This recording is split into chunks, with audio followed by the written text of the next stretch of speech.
الحمد لله نحمده ونستعينه ونستغفره ونؤمن به ونتوكل عليه ونعوذ بالله من شرور أنفسنا ومن سيئات أعمالنا من يهده الله فلا مضل له ومن يضلله فلا هادي له ونشهد أن لا إله إلا الله وحده لا شريك له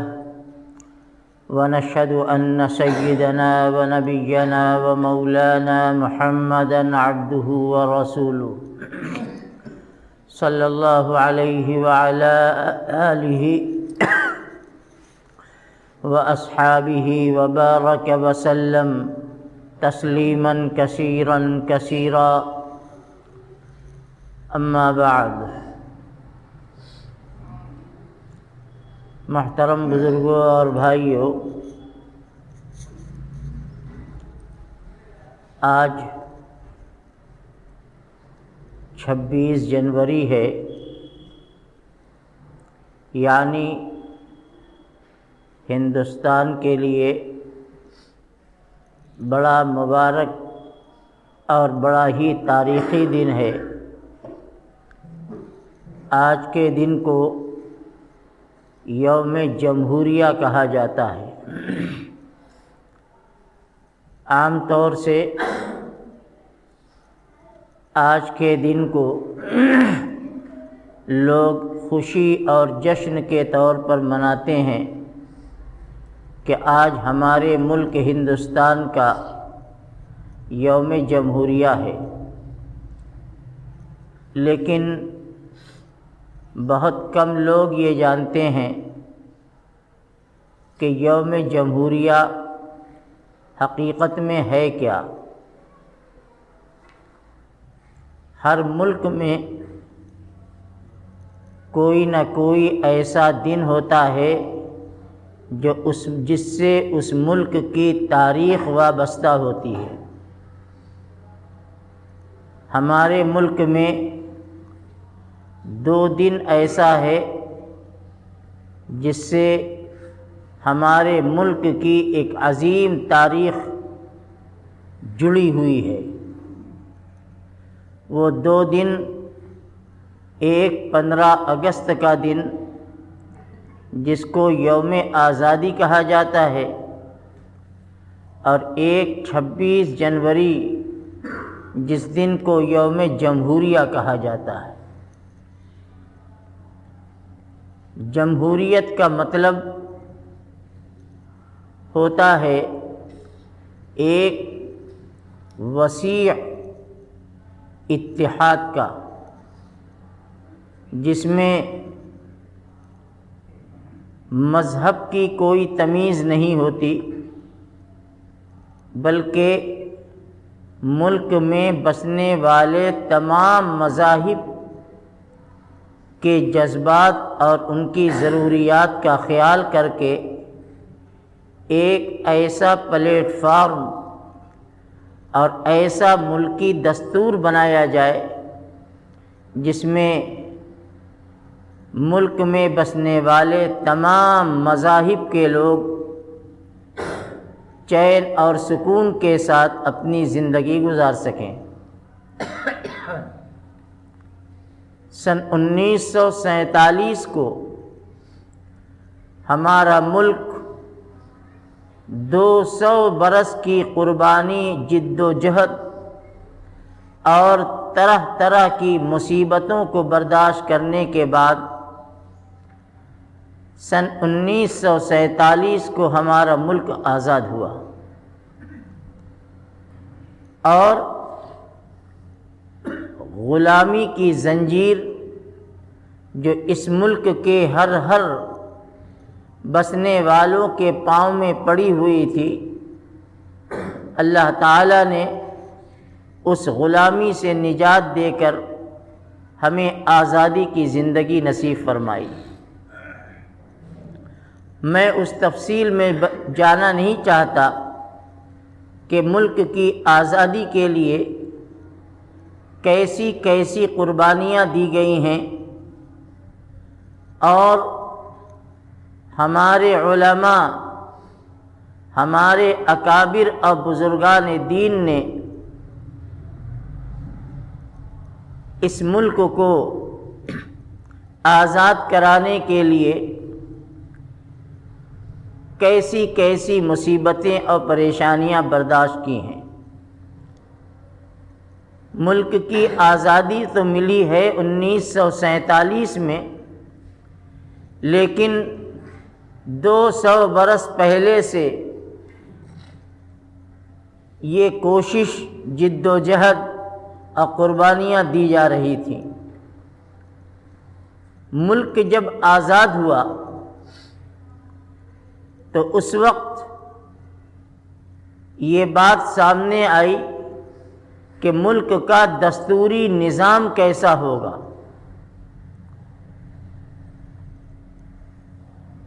آئین اور قانون کیسا بنے جس میں تمام مذاہب کے لوگوں کا خیال رکھا جائے اور سب کے ساتھ ایک جیسا سلوک کیا جائے اور ہر قسم کی نفرت اور تفریق، بھید بھاؤ کو ختم کیا جائے۔ چنانچہ ملک کی آزادی کے بعد ایک کمیٹی بنائی گئی اور اس کے ذمے یہ کام کیا گیا کہ ہندوستان کے سیکولر دستور کو مرتب کرے۔ سیکولر یا سیکولرزم، اس کا مطلب ہی یہ ہوتا ہے جس میں ہر ایک مذہب والوں کے جذبات کا، ان کے مذہبی معاملات کا خیال رکھا جائے۔ چنانچہ ایک کمیٹی بنائی گئی سن 1947 میں، اور اس کمیٹی کا سربراہ بنایا گیا ڈاکٹر بھیم راؤ امبیڈکر کو، جن کو ڈاکٹر امبیڈکر کہتے ہیں، اور ان کے نام کو بھی یاد کیا جاتا ہے۔ لیکن اس میں بنیادی طور سے 7 آدمی طے کیے گئے کہ وہ لوگ خوب سوچ سمجھ کر ملک کا دستور بنائیں کہ اب ملک کیسے چلے گا۔ اور جمعیت علماء ہند اس معاملے میں بہت سرگرم تھی۔ سن 1942 کے بعد جب یہ اندازہ ہو گیا کہ ملک اب بہت جلد آزاد ہو جائے گا، اور کرم چند موہن گاندھی، جن کو مہاتما گاندھی کہا جاتا ہے، ہندوستان کی زبان میں ان کو راشٹر پتا کہا جاتا ہے، ان کو جمعیت علماء کے اکابر نے بڑی دور اندیشی کی بنیاد پر انہی کو قائد بنایا۔ حالانکہ گاندھی جی کے علاوہ بڑے بڑے لوگ اس وقت موجود تھے۔ گاندھی ایک نوجوان بیرسٹر تھے جو ہندوستان کے باہر رہتے تھے۔ ان کو بلا کر اس نوجوان کے ہاتھ میں وسیع اتحاد کی بنیاد پر، جس میں کسی قسم کی مذہبی تفریق نہیں تھی، مسلم غیر مسلم، سکھ عیسائی، جو اس ملک میں رہتے تھے، متحد ہوئے اور جب آزادی کے حالات ظاہر ہونے لگے تو جمعیت علماء کا یہ بڑا بنیادی کردار رہا ہے کہ انہوں نے انڈین نیشنل کانگریس جو 1885 کے اندر انڈین نیشنل کانگریس بنی اور وہی پیش تھی میدان سیاست میں، چنانچہ جمعیت علماء کے اکابر کانگریس سے بھی وابستہ تھے۔ جمعیت علماء نے کانگریس سے یہ مطالبہ کیا کہ ملک کی آزادی کے بعد ملک کا دستور کیسا بنے گا اور ہم مسلمانوں کو اس میں کیا کیا حقوق دیے جائیں گے، اس لیے کہ اس وقت کی دنیا جانتی تھی کہ ملک کی آزادی میں مسلمانوں کی جو قربانیاں ہیں وہ برادران وطن میں سے کسی کی قربانی نہیں ہے۔ مسلمانوں نے ملک کی آزادی کا مکمل نعرہ، یعنی مکمل آزادی کا نعرہ اس وقت دیا جبکہ کانگریس کے دل و دماغ میں بھی یہ بات نہیں تھی۔ کانگریس بھی آزادی چاہتی تھی لیکن اس کی آزادی بڑی محدود تھی، اس کی سوچ بڑی محدود تھی۔ جمعیت علماء نے مکمل آزادی کا مطالبہ کیا کہ ہم محدود آزادی نہیں بلکہ ایسی آزادی چاہتے ہیں کہ ہندوستان کے اندر بسنے والے ہر مذاہب، مسلمان ہوں، سکھ ہوں، عیسائی ہوں، ہندو ہوں، سب کو اپنے اپنے مذہب کے مطابق مکمل آزادی ملنی چاہیے۔ جمعیت علماء نے کانگریس پر دباؤ ڈالا کہ ایسا آئین اور ایسا دستور مرتب ہو کہ جس میں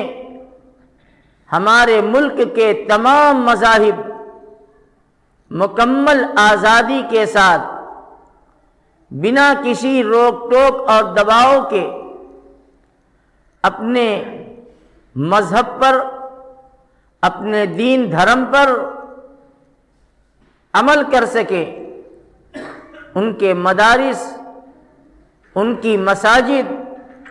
ان کی خانقاہیں، ان کے دینی تمام مراکز محفوظ ہوں۔ چنانچہ آزادی کے بعد جب ملک کا دستور بننا طے ہوا تو آپ کو معلوم ہونا چاہیے کہ یہ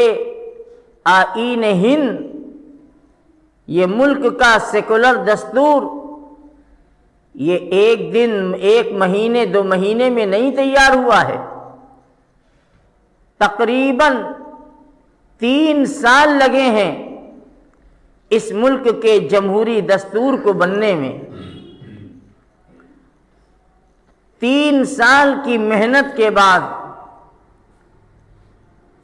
نومبر سن 1949 میں ملک کا دستور اس آئینی کمیٹی نے، جس کمیٹی کو یہ کام سپرد کیا گیا تھا، مکمل دستور تیار ہوا۔ اب پھر اس وقت کی پارلیمنٹ میں وہ سیکولر دستور کو، وہ جمہوری نظام کو پیش کیا گیا اور جو قانون ضابطہ ہوتا ہے مکمل بحث ہوئی اس پر۔ ہفتوں بلکہ اس سے بھی زیادہ مہینوں تک اس پر ہندوستان کی پارلیمنٹ میں بحث ہوتی رہی، جس میں ہمارے جمعیت علماء کے اکابر میں حضرت مولانا حفظ الرحمن مجاہد ملت رحمۃ اللہ علیہ، مولانا ابوالکلام آزاد،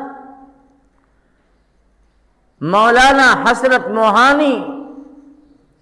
اور اس جیسی بڑی شخصیتیں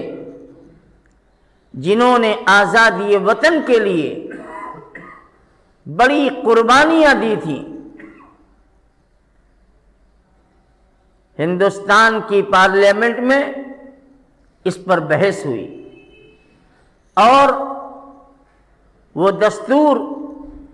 جس کو کمیٹی کے سپرد کیا گیا تھا مرتب ہو گیا، تو اس میں کچھ معمولی سی ترمیم کر کے وہ دستور پاس کر دیا گیا، اور آج ہی کی تاریخ تھی 26 جنوری سن 1950، نومبر سن 1949 میں دستور مرتب ہوا، اور 26 جنوری 1950 کو ہندوستان کی پارلیمنٹ نے اس جمہوری دستور کو اپنی منظوری دی اور آخری مہر لگا دی، اور اس دن یہ اعلان ہو گیا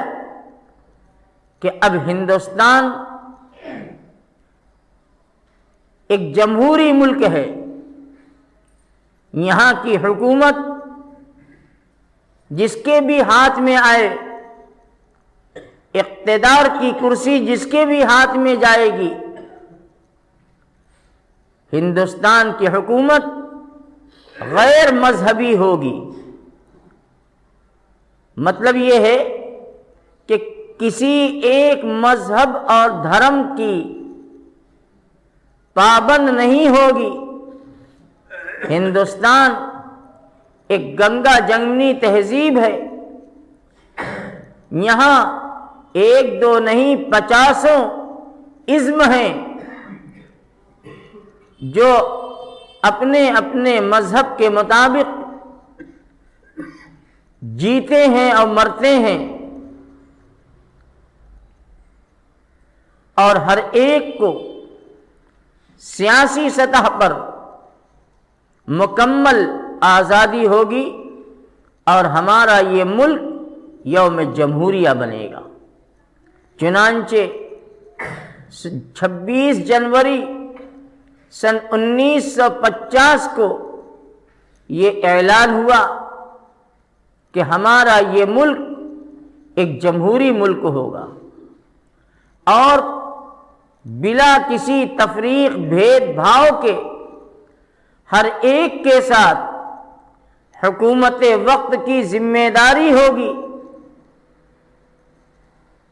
کہ ان کے ساتھ معاملہ کرے۔ اب ملک کے اندر نفرت تعصب یہ نہیں رہے گا، حکومتیں یہ آتی جاتی ہیں، ایک جاتا ہے دوسرا آتا ہے، حکومت اقتدار نہ کبھی کسی کے ہاتھ میں ہمیشہ کے لیے رہا ہے نہ رہے گا، لیکن یہ ملک کا جو دستور ہے اس دستور کے مطابق یہ ملک چلے گا۔ آپسی پیار و محبت اور انسانیت کے نام پر اس ملک کو آگے بڑھانے میں ہر ایک کا ساتھ، ہر ایک کا تعاون، ہر ایک کے ساتھ ہمدردی کی جائے گی۔ آج ہمارا ملک 75ویں سالگرہ منا رہا ہے یوم جمہوریہ کے طور پر۔ ظاہر بات ہے کہ مسلمانوں کو آج کے دن کی جو مسرت اور خوشی ہے وہ سب سے زیادہ ہے، اور حق بھی ہمیں ہے کہ ہم آج کے دن کو ہندوستان کی تاریخ کا ایک سنہرا دن کہہ کر اس کو مناتے اور برتتے ہیں۔ آپ جانتے ہیں کہ آج کے دن ملک کا رہنے والا ہر شخص، چاہے وہ کسی تنظیم سے، کسی سنستھا سے، کسی ادارے سے وابستہ ہو، وہ سیاسی ہو یا غیر سیاسی ہو، وہ ادارے حکومت کے زیر نگرانی چلنے والے ہوں یا پرائیویٹ ادارے ہوں، ہر جگہ پر جشن یوم جمہوریہ منایا جاتا ہے اور ہندوستان کا ترنگا لہرایا جاتا ہے، اور ملک کی اس تاریخ کو بیان کیا جاتا ہے کہ ہمارا یہ ملک آزادی اس کو کیسے ملی اور یہ ملک جمہوری ملک کیسے بنا۔ میرے بھائیوں، میرے بزرگوں، لیکن یہ حالات کی ستم ظریفی اب ملک کی بدقسمتی رہی ہے کہ آہستہ آہستہ ملک کا سیکولر نظام اور وہ دستور ہند جس کے بارے میں یہ مشہور ہے کہ ڈاکٹر امبیڈکر کا مرتب کیا ہوا ہے، حالانکہ حقیقت یہ ہے کہ اس کیبنٹ کے، اس کمیٹی کے وہ ایک حصہ تھے، ان کو قیادت دی گئی تھی، وہ کنوینر تھے، ورنہ جتنا حصہ اس ملک کو دستوری بنانے میں ڈاکٹر امبیڈکر کا ہے، ہمارے اکابر کا حصہ کچھ کم نہیں ہے۔ بہت دور اندیش تھے وہ لوگ، بڑی بصیرت والے تھے کہ ملک ایسے دستور کو تیار کرے کہ جس دستور کے سائے میں ہندوستان میں رہنے والا ہر انسان چین، سکون اور پیار و محبت کے ساتھ دنیا کے اندر زندگی گزارے، نفرت نہیں ہوگی، حکومت کی کرسی پر بیٹھنے والا کسی مذہب کا پاسدار اور طرفدار نہیں ہوگا، بلکہ ہر ایک کے ساتھ بغیر کسی بھید بھاؤ اور تفریق کے انسانیت کی بنیاد پر معاملہ کیا جائے گا۔ لیکن ہوا کیا اور ہو کیا رہا ہے، یہ کچھ کہنے کی بات نہیں ہے۔ وہ سارے دستور کنارے کر کے، بلکہ یوں کہا جائے کہ دستور کی دھجیاں اڑا کر، اب بدقسمتی سے آج کرسی اقتدار ان طاقتوں کے ہاتھ میں چلی گئی جس کا ملک کی آزادی میں کوئی حصہ نہیں ہے، جو ملک کے آزادی کے لیے کوئی جد و جہد اور قربانی نہیں دی، لیکن اللہ کی مشیت کہ آج زمام اقتدار ایسی طاقتوں کے ہاتھ میں چلا گیا۔ نفرت، تعصب، آپسی بھید بھاؤ آج اپنے عروج پر ہے۔ حد تو یہ ہو گئی کہ نہ مساجد محفوظ، نہ مدارس محفوظ، نہ دینی سرگرمیاں اور تحریکات امن و چین میں ہیں، بلکہ قسم قسم کی پابندی اور اپنی طاقت کے نشے میں ملک کے سیکولر ڈھانچے کو تباہ اور برباد کیا جا رہا ہے، اور دوسری سیاسی پارٹیاں وہ بھی یا تو ان کے اندر اتنی جرأت نہیں ہے، یا وہ یہ سمجھتے ہیں کہ اگر ہم کھل کر میدان میں آ گئے تو شاید ہمارا سیاسی کیریکٹر اور سیاسی کیریئر اور ہمارا مستقبل تاریک ہو جائے گا۔ اس لیے وہ بھی اپنے سیاسی مفاد کو سامنے رکھ کر قدم بڑھاتی ہے۔ وہ یہ دیکھتی ہیں کہ ہمارا سیاسی مفاد کس میں ہے، چاہے وہ کوئی پارٹی ہو، کوئی ذہن والے ہوں، لیکن ان کے سامنے اولیت کی بنیاد پر اپنے سیاسی مقاصد ہوتے ہیں اور اس کے بعد کوئی دوسری چیز ہوتی ہے۔ میرے بزرگوں اور میرے بھائیوں،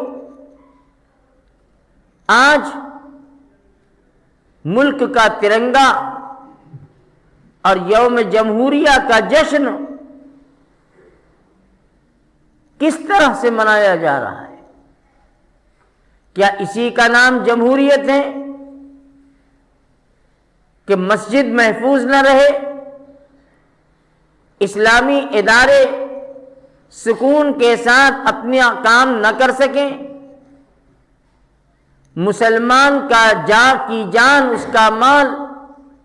اس کی عزت و آبرو داؤں پر لگی ہوئی ہو؟ ہمارے بزرگوں نے کیا اسی دن کے لیے ہندوستان سے نہیں بلکہ ہندوستان کے باہر انڈمان میں کالا پانی میں جیل کی سختیوں کو برداشت کیا تھا؟ کیا اسی لیے آپ ان کی تاریخ کو اٹھا کر پڑھیے کہ ہمارے بزرگوں نے اس ملک کے لیے کیا کیا اور ملک نے انہیں کیا دیا؟ ہمارے بزرگوں کی قبریں آج بھی کالا پانی کے اندر موجود ہیں۔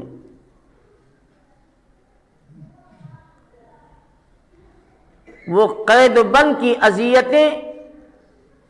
وہ تکلیف اور وہاں کی ٹھنڈک جو جسم نہیں ہڈیوں کو گلا دینے والی ہوتی تھی، انگریز نے محض اس بنیاد پر ان کو ایسی سزائیں دی ہیں کہ بچنا اور زندہ رہنا مشکل ہوتا تھا۔ انگریز بس صرف ایک بات کہتا تھا کہ ہمارے بن جاؤ، ہماری وفاداری کرو، ہمارے ساتھ آ جاؤ، تم نے جو ہمارے خلاف فتوے جاری کیے ہیں بس اتنا کہہ دو کہ یہ فتویٰ میرا نہیں ہے، میں اس سے دستبردار ہوتا ہوں۔ لیکن آپ کو معلوم ہونا چاہیے کہ ہمارے وہ اکابر جن کا آج ہم نام لیتے ہیں یا نام سنتے ہیں، انہوں نے اپنی ایمانی غیرت و جرأت کی بنیاد پر اپنی جان کی آسانی کو چھوڑ کر انگریز کے سامنے صاف کہہ دیا کہ فتویٰ میں نے دیا ہے، تحریر میری ہے۔ میں آج بھی کہتا ہوں، وہ اکابر فرماتے تھے کہ میں آج بھی کہتا ہوں کہ انگریز کی غلامی حرام ہے، انگریز کی ملازمت حرام ہے، آج بھی فتویٰ دیتا ہوں۔ شیخ الہند حضرت مولانا محمود حسن دیوبندی نور اللہ مرقدہ جو تحریک آزادی کے امیر اور قائد رہے، بعد میں حضرت نانوتوی، حضرت گنگوہی، حضرت حاجی امداد اللہ صاحب مہاجر مکی، حضرت مولانا رحمت اللہ صاحب کیرانوی، مولانا فضل حق خیر آبادی،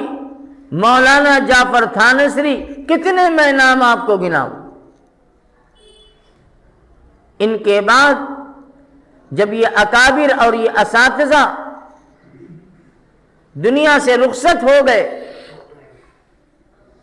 تو شیخ الہند علیہ الرحمہ نے آزادی کی کمان سنبھالی اور آزادی کے لیے جد و جہد کی، اپنے شاگردوں کو تیار کیا، دنیا کے مختلف علاقوں کے اندر ان کو بھیج کر آزادی کے لیے جہاد کی تیاری کرتے رہے، اور قیادت تھی حضرت شیخ الہند کے ہاتھ میں۔ مولانا عبید اللہ سندھی رحمت اللہ علیہ کو افغانستان بھیجا وہاں کی اسلامی حکومت سے بات کرنے کے لیے۔ حضرت حاجی امداد اللہ صاحب مہاجر مکی رحمت اللہ علیہ جب انگریز کے خلاف میدان میں تھے اور انگریز ان کا دشمن تھا، حضرت حاجی امداد اللہ صاحب ہندوستان چھوڑ کر مکہ المکرمہ تشریف لے گئے۔ مولانا رحمت اللہ کیرانوی ہندوستان سے مدینہ المنورہ اور مکہ المکرمہ چلے گئے۔ حضرت نانوتوی رحمت اللہ علیہ یہیں رہے، اس لیے کہ اللہ کو منظور کچھ اور تھا۔ حضرت نانوتوی سے اللہ کو دین کی عظیم خدمت لینی تھی، ان کے نام کا وارنٹ تھا۔ انگریز پولیس چپا چپا چھانتی تھی کہ قاسم نانوتوی کون ہے اور کہاں ہے، گرفتاری کا آرڈر تھا، لیکن اللہ نے محفوظ رکھا، بچایا۔ سامنا ہونے کے باوجود بھی ان کی آنکھ پر جیسے لگتا ہے پردہ پڑ گیا اور وہ گرفتار نہ کر سکے، اس لیے کہ اللہ کو منظور کچھ اور تھا۔ یہ اکابر ایک ایک کر کے دنیا سے رخصت ہوتے رہے، لیکن اپنے شاگردوں کو ایسا تیار کر کے گئے کہ وہ شعلہ جوالہ بن گئے اور اپنے پیشرو اکابر کے نقش قدم پر چل کر آزادی وطن کے لیے اپنا سب کچھ تج دیا۔ حضرت شیخ الہند رحمت اللہ علیہ کی شخصیت انہی میں سب سے ممتاز اور سب سے نمایاں شخصیت ہے۔ حضرت شیخ الہند رحمت اللہ علیہ بھی ملک کی آزادی کے لیے، عالمی فضا کو ہموار کرنے کے لیے آپ نے مکہ المکرمہ کا سفر کیا، اس لیے کہ یہ وہ زمانہ تھا جب خلافت عثمانیہ زندہ تھی، جو پورے عالم کے مسلمانوں کی قیادت کرتی تھی۔ انور پاشا گورنر تھا مکہ مکرمہ کا، تو حضرت شیخ الہند علیہ الرحمہ مکہ المکرمہ تشریف لے گئے ان سے بات کرنے کے لیے۔ میں آپ کو کہانی نہیں سنا رہا ہوں، یہ سچائی اور حقیقت سنا رہا ہوں، اسے جانو کہ اس ملک کے لیے آپ نے، آپ کے اکابر نے کیا کیا کیا ہے، کتنے پاپڑ بیلے ہیں، ان کی قربانیاں کیسی ہیں۔ شیخ الہند مکہ المکرمہ پہنچے، لیکن بات وہی ہے کہ ہر گھر کے اندر کوئی نہ کوئی ایسا زہر ہوتا ہے جو گھر کے ماحول کو، سماج کو، ملک کو برباد کرتا ہے۔ حضرت شیخ الہند رحمت اللہ علیہ نے پورا منصوبہ، پورا نظام بنا لیا کہ کس طریقے سے انگریز کے خلاف اس ملک میں جہاد کو چھیڑنا ہے چاروں طرف سے، لیکن اللہ کو منظور تھا کچھ اور، کہ انہی خلافت کا ایک ذمہ دار شریف مکہ جس کا نام شریف حسین تھا، جو مکہ کا ذمہ دار تھا، اس نے اندر اندر بغاوت کر دی اور جاسوسی کی، اور حضرت شیخ الہند رحمۃ اللہ علیہ کو مکہ المکرمہ بلکہ مدینہ المنورہ میں آپ نے وہیں سے گرفتار کرا لیا۔ یہ وہ زمانہ تھا کہ شیخ الاسلام حضرت مولانا سید حسین احمد مدنی نور اللہ مرقدہ مدینہ منورہ میں رہتے تھے، مسجد نبوی کے اندر آپ پڑھاتے تھے، 18 سال آپ نے درس دیا ہے روضہ اقدس کے سامنے۔ شیخ الاسلام حسین احمد مدنی کے شیخ ہیں شیخ الہند۔ جب حضرت شیخ الہند رحمۃ اللہ علیہ کے خلاف گرفتاری کا وارنٹ ہوا اور حضرت گرفتار کر لیے گئے، اور ان کو بادبانی کشتی، اس لیے کہ اس زمانے میں یہ جہاز وغیرہ نہیں تھے، جزیرہ انڈمان کے کالا پانی بھیجنے کا فیصلہ ہوا۔ شیخ الاسلام حسین احمد مدنی نے کہا کہ میں بھی جاؤں گا، میں بھی ساتھ جاؤں گا۔ انگریز کہتا تھا کہ آپ کے نام کوئی وارنٹ نہیں ہے، ابھی آپ کے نام کوئی گرفتاری نہیں، آپ کیوں جاؤ گے؟ آپ مت جاؤ۔ وہ سچا شاگرد، وہ سچا عاشق زار کہتا ہے کہ جب میرے شیخ جا رہے ہیں تو میں اپنے شیخ کا خادم بن کر کے جاؤں گا اور انہی کے ساتھ رہوں گا، میرا مرنا میرا جینا انہی کے ساتھ ہوگا۔ حضرت مدنی رحمت اللہ علیہ بھی اور ان کے علاوہ حضرت شیخ الہند کے دوسرے شاگرد، وہ سب کے سب مالٹا کی جیل میں چلے گئے۔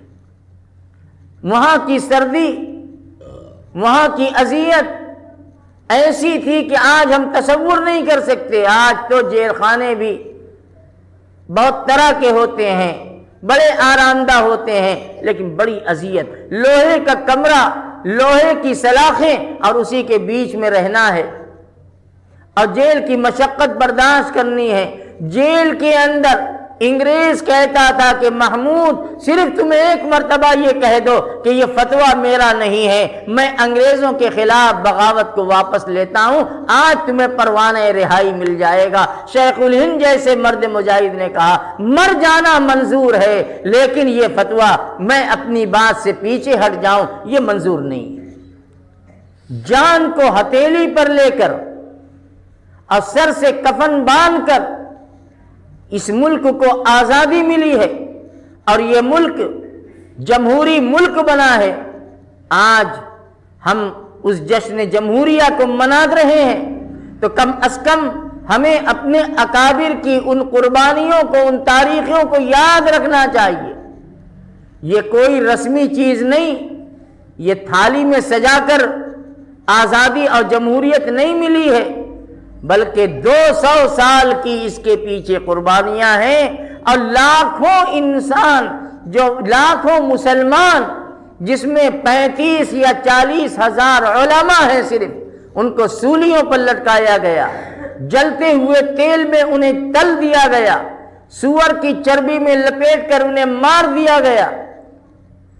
دلی سے لے کر لاہور تک ان کی لاشوں کو درختوں کی ڈالیوں پر لٹکا دیا گیا، لیکن ان کا ایمان، ان کا یقین، ان کی